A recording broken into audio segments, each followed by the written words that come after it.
మనకి ఎక్స్‌సీఎం గారు ఇంటి ఆపోజిట్‌లో ఫైర్ ఇన్సిడెంట్ 5th జరిగింది.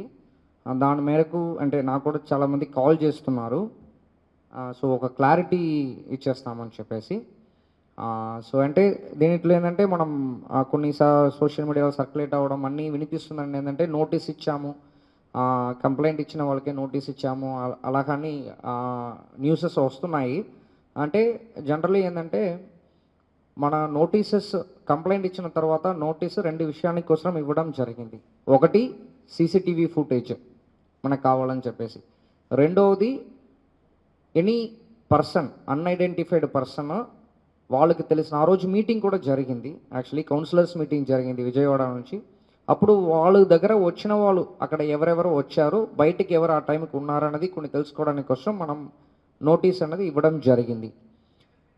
దీంట్లో క్లారిటీ ఏంటంటే జనరల్లీ ఎవరైనా కంప్లైంట్ ఇచ్చారంటే వాళ్ళు ఎవిడెన్స్తో పాటు జనరల్లీ ఇస్తారు. అంటే ఫర్ ఎగ్జాంపుల్ ఇప్పుడు ఒకరిని కొట్టారని చెప్పారంటే వాళ్ళకి సీసీటీవీ ఫుటేజ్ ఉంటాయి, వీడియో రికార్డింగ్ ఉంటాయి, వాయిస్ రికార్డింగ్ ఉంటాయి, డాక్యుమెంటేషన్ ప్రూఫ్ ఉంటాయి. ఏదైనా జనరల్లీ కంప్లైంట్ అడిషనల్ ఎవిడెన్స్తో పాటు మనకి కంప్లైంట్ ఇస్తారు. అది మనం ఎవిడెన్స్గా తీసుకుంటాము. బట్ ఇప్పుడు ఇక్కడ ఏంటంటే మనకి అదర్ సీసీటీవీ ఫుటేజెస్లో మనకేమి క్లూజ్ దొరకకపోవడం వల్ల మనం ఎక్స్‌సీఎం గారి ఇంటిలో ఉన్న సీసీటీవీ కెమెరా ముందే ఉంది. 2 కెమెరాలు దాంట్లో ఫీడ్ లోపలికి ఉంటాయి. ఆ ఫీడ్ మనకు ఉండదు కాబట్టి ఫీడ్ ఇవ్వండి. సో దట్ మనకి మూవ్మెంట్ అప్పుడు వెహికల్ అక్కడ ఏ వెహికల్ ఉంది, తర్వాత ఎవరు ఉన్నారు అన్నది తెలుసుకోవడానికి కోసం మనము సీసీటీవీ ఫుటేజ్ అడగడం జరిగింది. It's normal legal process. దాంట్లో మనకి జనరల్లీ ఎవరు కంప్లైంట్ ఇస్తారో వాళ్ళ దగ్గర ఇనఫ్ ఎవిడెన్స్ లేకపోతే మనం ఎవిడెన్స్ జనరల్లీ నోటీస్తో పాటు అడుగుతాము. That's very normal legal process. ఉన్నది ఏంటంటే it's high security zone. Actually ex-CM గారు ఉన్నారు కాబట్టి హై సెక్యూరిటీ జోన్. జస్ట్ మనం బెటర్ సెక్యూరిటీ కోసం వాళ్ళ ఎవరు ఉన్నారు మళ్ళీ అంటే అక్కడ అన్ఐడెంటిఫైడ్ పర్సన్ కానీ ఎవరైనా డౌట్ఫుల్ పర్సన్స్ కానీ ఉన్నారని ఐడెంటిఫై చేసుకోవడానికి కోసమే మనం అడగడం జరిగిందనమాట. ఇదే క్లారిటీ యాక్చువల్లీ. సో అది కొంతమంది నాకు కాల్ చేసి డౌట్ అడుగుతున్నారు. సో ఒకసారి క్లారిటీ ఇచ్చేస్తామంటే బెటర్ అని నాకు అనిపించింది. So that is the clarity అనమాట. దానికి కూడా ఇప్పుడు దాంట్లో ఇప్పుడు ఆ రోజు ఎక్స్‌సీఎం గారు ఇంటికి ఆపోజిట్లో కొన్ని వెహికల్స్ కూడా నిలబడుతున్నాయి. ఆ రోజు మీటింగ్ కూడా జరిగింది. So all possible angles ruled out చేయాలి. కాబట్టి 2 విషయాలు కూడా పర్సన్ ఐడెంటిఫై చేయడానికి, తర్వాత సీసీటీవీ ఫుటేజ్. 2 సీసీటీవీ ఫుటేజ్ ఇచ్చారని 2 మనకు కవర్ అవుతాయి యాక్చువల్లీ దానికోసం. కానీ అక్కడ చూస్తేనేమో చాలా మంది గొడవ కూడా చేస్తున్నారు.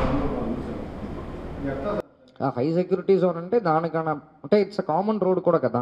యాక్చువల్లీ కామన్ రోడ్డు బందోబస్తు మనం ఆ పర్టికులర్ బందోబస్తు కేటగిరీ కన్నా బందోబస్తు అక్కడ ఉంటాయి యాక్చువల్లీ. సో ఆ జోన్ వరకు మనకి ఇస్తాం. ఇప్పుడు ఫైర్ యాక్సిడెంట్ ఎక్కడ జరిగింది? ఆ 200 మీటర్స్ అటువైపు జరిగింది రైట్ సైడ్.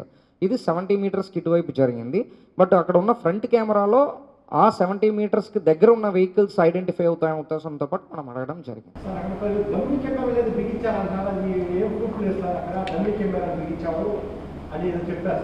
నాకు అది తెలియదు. అది అందుకోసమే ఎవిడెన్స్ అడుగుతున్నాం అంతే. ఫీడ్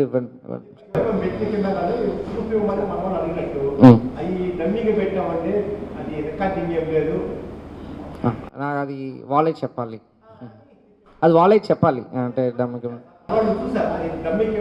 అంటే అది వాళ్ళ ఫీడ్ ఇచ్చినప్పుడే మనకు తెలుస్తాయి కదా. ఇప్పుడు ఆ కెమెరాలో చూసినప్పుడు మనకేమి తెలియదు. వాళ్ళు హార్డ్ డిస్క్ ఉంటాయి, దాని రికార్డ్ అవుతుంటాయి. అది మనకి ఇచ్చారంటేనే ఖచ్చితంగా డమ్మీ కెమెరాస్ ఉండడానికన్నా స్కోప్ తక్కువ. దాంట్లో సీసీ కెమెరాస్ పెట్టామంటేనే దాంట్లో ఖచ్చితంగా రికార్డ్ అవుతాయి. దానికోసమే అది పెట్టడం జరిగింది కాబట్టి ఫీడ్ ఉంటాయి అనేది మన కాన్ఫిడెన్స్.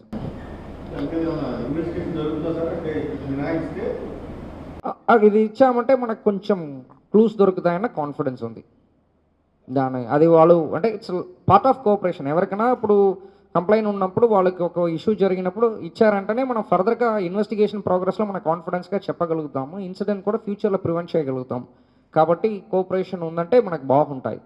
ఫుటేజ్ ఇచ్చారంటే ఇట్ వుడ్ బి హెల్ప్ఫుల్.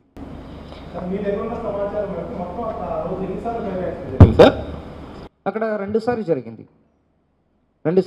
అక్కడ 3 o'clock ఒకటి, 7:30కి ఒకటి జరిగింది. అంటే టైం జనరల్గా ఎప్పుడు ఇవ్వము అసలు, అది ఏం లేదు, ఇట్స్ మ్యాటర్ ఆఫ్ 2 minutes అంతే. అక్కడ ఫీడ్ తీసేసి ఒక పెన్ డ్రైవ్లో ఇచ్చారంటే అయిపోతాయి అంతే. దానికి మించి అంటే వచ్చిందంటే మనకు క్లూస్ దొరుకుతాయి అంతే. వేరు ఇప్పుడు దాని ఎండ్ రూట్లో ఇంకొక 2-3 ఉన్నాయి, కానీ జరిగిన ప్లేస్కి ఎగ్జాక్ట్గా కవర్ అవ్వట్లేదు. అంటే దానికి స్ట్రైట్గా మనకు కావాలి యాక్చువల్లీ. అక్కడ జరిగిందంటే ఎలాగా స్టార్ట్ అయింది అనేది మనకు కావాలి. దానికి మనకు స్ట్రైట్గా లేదు యాక్చువల్లీ. దానికని చెప్పేసి అక్కడ వెహికల్ ఎవరు ఉంది, అది వెహికల్ ఐడెంటిఫై చేసుకొని ఫర్దర్గా వాళ్ళతో పాటు మనం ఇన్వెస్టిగేట్ చేయాలంటే ఖచ్చితంగా అది మనకు కావాలన్నది. సీఎం కదా, సెన్సిటివ్ ఏరియా కదా, ఎవరు పడితే వాళ్ళు అక్కడికి వెళ్ళి గేట్ దగ్గరికి ధర్నా అంటే రోడ్డు ఉంది, మూవ్ అయితే ఓకే. ఆ రోడ్డు అక్కడ ఆగిపోయి ధర్నా లేదు, గతంలో ఒకసారి బీజేపీ వాళ్ళు చేశారు, మనం ఆ రోజు కూడా మన ప్రివెంటివ్ కస్టడీ తీసుకున్నాం. దాని తర్వాత అక్కడ వేరేం జరగట్లేదు, అదొకటే ఒక్కసారి జరిగింది. అది అది మన ఇన్వెస్టిగేషన్ లేకుండా చెప్పలేకపోతున్నాము. అది ఒకసారి ఉన్న వాళ్ళు ఉన్నారంటే, ఒకసారి అక్కడ ఎవరు ఉన్నారన్న ప్రెసెన్స్ ఉందంటే మనం కన్ఫర్మ్ చేయగలుగుతాం.